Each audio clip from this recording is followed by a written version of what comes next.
Hello everyone, welcome back to Indian food recipes. ఈరోజు Indian food రెసిపీస్లో tasty non veg item mutton చించుగురు ఎలా చేయాలో చూపించబోతున్నాను. ఇప్పుడు స్టవ్ మీద ఒక కుక్కర్ గిన్నె పెట్టుకొని అందులో 2 స్పూన్స్ దాకా ఆయిల్ వేసుకోవాలి.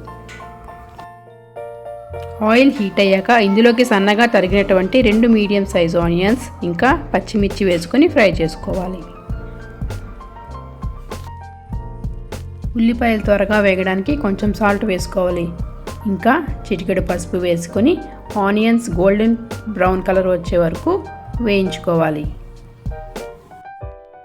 ఇలా వేయించుకున్న ఆనియన్స్లో 1 స్పూన్ అల్లం వెల్లుల్లి పేస్ట్ వేసుకొని పచ్చి వాసన పోయే వరకు ఫ్రై చేసుకోవాలి.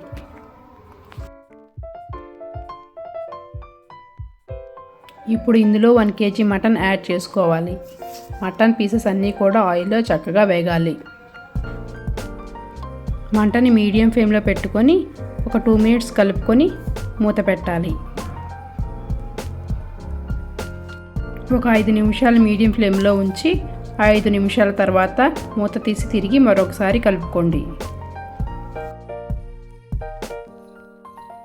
ఇప్పుడు ఇందులో సరిపడా కారం వేసి మిక్స్ చేసుకోవాలి. ఇప్పుడు 300 ml దాకా వాటర్ వేసుకొని ఒకసారి టేస్ట్ చూసుకొని సాల్ట్ సరిపోకపోతే సాల్ట్ అడ్జస్ట్ చేసుకొని ఇప్పుడు కుక్కర్ మూత పెట్టి 4 విజిల్స్ వచ్చే వరకు మటన్ని కుక్ చేసుకోవాలి. నేను ఇక్కడ 5 విజిల్స్ వచ్చే వరకు ఉంచి స్టవ్ ఆఫ్ చేసుకున్నాను. ప్రెషర్ అంతా పోయిన తర్వాత మూత తీసి మటన్ కుక్ అయిందో లేదో చూసుకోవాలి.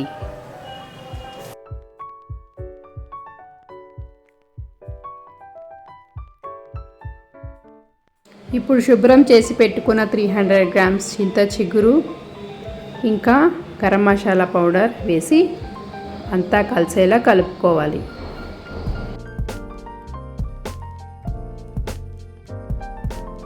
గ్రేవీ చిక్కపడే వరకు ఆయిల్ పైకి తేలే వరకు మూత పెట్టి కుక్ చేసుకొని స్టవ్ ఆఫ్ చేసుకోవాలి. అంతే, ఎంతో టేస్టీగా ఉండే చించుగురు మటన్ రెడీ అయిపోయింది. ఈ చింత చిగురు మటన్ కర్రీని సర్వింగ్ బౌల్లోకి తీసుకొని సర్వ్ చేసుకోండి.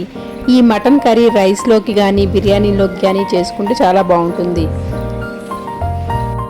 సో ఈ విధంగా మీరు కూడా ఈ చింత చిగురు మటన్ కర్రీని ఇంట్లో ట్రై చేసి ఎలా వచ్చిందో నాకు కామెంట్ చేయండి. సో మీకు కనుక ఈ వీడియో నచ్చినట్టయితే లైక్ చేసి సబ్స్క్రైబ్ చేయడం మర్చిపోకండి.